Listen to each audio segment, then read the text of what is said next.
Welcome to the Diverse Minds podcast, where we give you the tips, tools, and techniques you need to be a mentally healthy and inclusive leader. Each week, you'll hear about a variety of topics linked to mental health, well-being, and diversity that will enhance both your professional practice and personal well-being.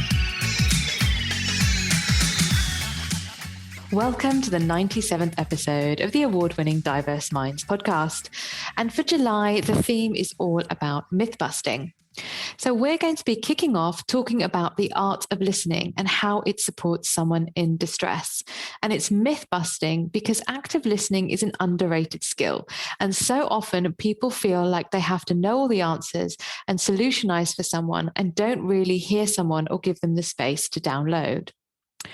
Talk to Us is a month-long campaign run by the Samaritans during July to highlight listening and the fact that they are there for people 24/7.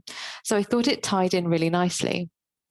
And when we see those around us struggling, we may feel powerless, as if there's nothing we can do to help them. And this has been particularly apparent over the last 18 months. Most of us have been through ups and downs with our mental health and well-being. However, by making time, showing kindness, listening is more powerful than you can ever know. By listening non-judgmentally, we can encourage someone to keep talking, which in turn means they are more likely to take action to support themselves before reaching a crisis point. I think as people that have jobs, volunteer, have caring responsibilities and go to work to solve problems, what I see and hear is that people are just not listening deeply. They like to jump in with their own perspectives and are simply over keen and want to give advice. Communication is fundamental in the workplace, and active listening forms part of this. By developing the ability to really actively listen, you can become more effective as a team leader, member, and colleague, especially if you want to be supporting mental health and mental ill health in the workplace. Perhaps you're listening to this and you think, well, I don't really see the difference between active listening and listening. Surely it's just language. So listening, or listening on a surface level, might be when someone is speaking and you have little or no interest in them or their point of view. You have no real intention of retaining any of the content, what they're saying, and no interest really in challenging them, asking questions, or exploring their ideas. And let's face it, we've all been there in meetings, doodling potentially, not listening, or at family gatherings. So this can be referred to as passive listening, or as I mentioned, superficial listening. And people often tell me I have a good memory. Actually, I don't think my memory is any better than anyone else's. But what I try and do is to do my best to actively listen, which helps me then remember. So at the other end is deep active listening. Active listening is a holistic process, which, as the term suggests, is about active involvement on behalf of the listener. An active listener will make conscious decisions to give the speaker full attention and put everything else to one side.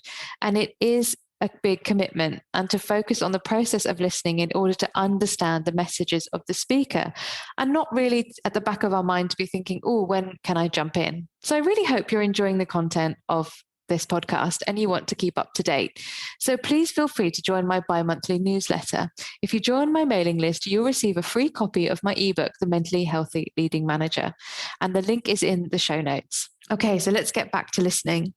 So listening is the most fundamental component of interpersonal communication skills, but to listen well and effectively to another person requires us to really focus and also put to one side our assumptions and our judgments.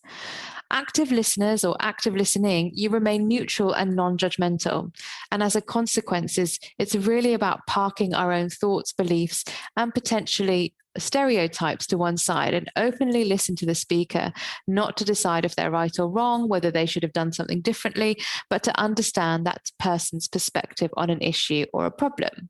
So if any of you have learned another language at any point in your life, you'll know that when we get taught another language to our mother tongue, we are told that listening and reading are passive skills and speaking and writing are active skills. But we're talking about English today, or whichever your mother tongue is. In your first language, listening is very active. And I'm just going to talk through all the components of active listening. So first of all, you're making time and space for someone so you can really hear the content of what they're saying. You're going to be listening for feelings, how they're saying things, how they're mentioning things. Tone is super important. When you're face to face, you can observe body language much more easily. Body language gives us so many clues. Are their shoulders stooped? Are they looking down?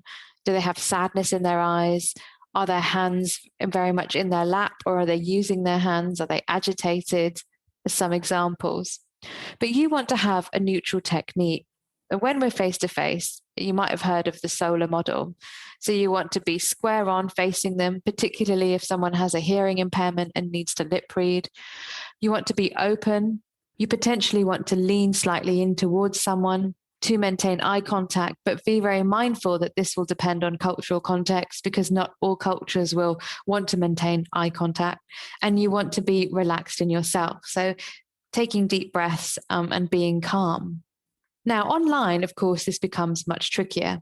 And what I would say is that you want to ask questions like, are they in a comfortable place? Are they in a quiet place? Are you in a comfortable place? Are you in a quiet place? Do you have what you need? Any water, snacks, if it's going to be a long conversation? Looking into the camera where possible, trying to make engagement through the screen. Trickier, but it is possible. Then as you listen, you also might want to paraphrase to check what you've heard. So what I'm hearing is that your workload has increased exponentially and you don't have enough hours in the day, for example. But someone might not have phrased it quite that way.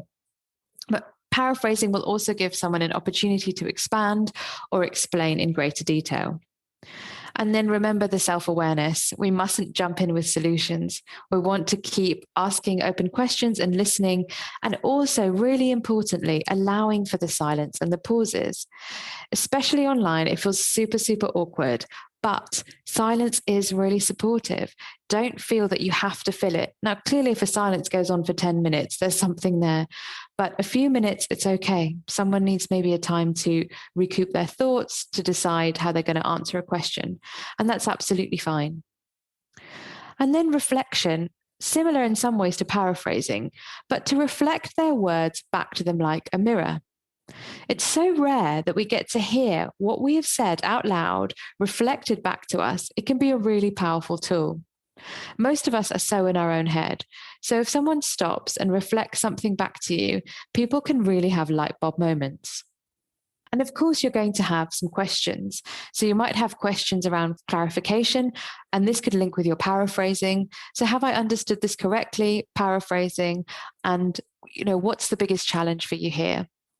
And you also want to try and ask open questions where possible, and flipping a why question to a what question. Because even though it may not be the intention, why questions can sound very judgmental. Why did you do that? Why did you take that decision? Why didn't you go see the doctor? Could be flipped to, what were the barriers? What stopped you seeing the doctor? And you can feel it has a really different flavor. What led you to those decisions? What made you feel that was a good idea? And I really think that this also helps people to open up. And then after a conversation specifically about support, you might want to summarize at the end. What are the things that they've agreed to, or encourage them to summarize? And what are the things that you're going to do? And it might be you're going to send them some information. You're going to let them know about the employee assistance program. If you're a manager and you have to do a referral to occupational health, that you will take that forward. Because I think then this is really important, particularly with mental ill health or mental well-being conversations in the workplace, that there is some actions and that the person feels in control. And in order to help you think about this a little bit deeply, you might like to consider, who do you go to for support? So when you feel low, or when you're struggling, or even when you want to celebrate something, who do you go to for support? What makes that person easy to talk to? And think of those aspects and attributes, and how could you recreate or create this at work to make yourself more approachable or approachable? So have a think about those two, because I know when I've talked through the active listening model, there's a lot to think about and there's a lot to it.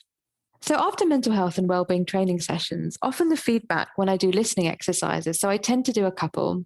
The first one I do, and this does work online, is for people to be in pairs.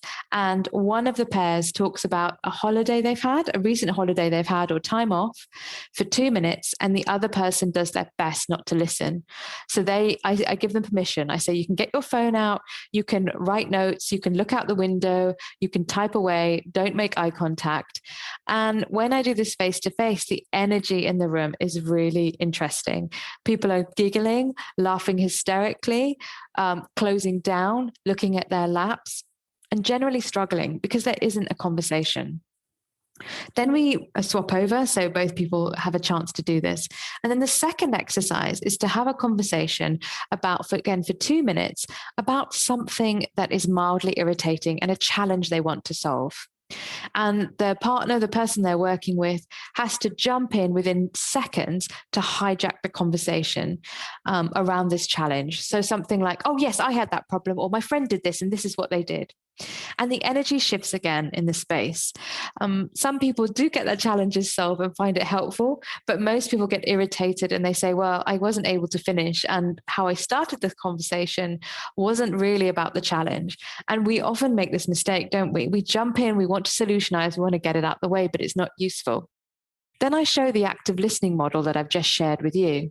And I say, okay, now you can have a conversation for 3 minutes about something you're passionate about, and your partner is going to use the tips and techniques from the active listening. And the energy in the room is super calm. People are so engaged with each other and they don't want to stop. In fact, I feel very mean stopping them. And this is the power.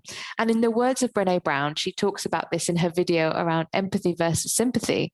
And she says, very rarely does a response solve something or make things better. But what empathy does do is it creates connection and it makes someone feel like they're not alone. So remember, with active listening, it's about focusing, putting things to one side. How often do we half listen? We may not completely ignore our colleagues or family, but we might be typing away as someone in our household is speaking to us.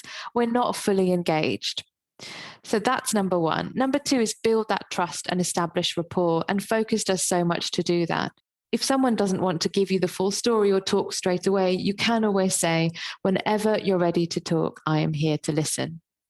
Then things like mirroring in body language, whether face-to-face or online, demonstrate your concern, repeat and confirm the content, paraphrasing or summarizing, asking open-ended questions, flipping the why to a what, asking any specific questions, and try and gain more understanding by parking your own assumptions, stereotypes, and what you know of someone. And be really mindful and don't jump in with your opinion. If at the end of a conversation you have a nugget of information or a story you want to share, and you've got that rapport and someone really has finished, then by all means share it. But that really is the cherry on top. Remember to focus on the things around active listening.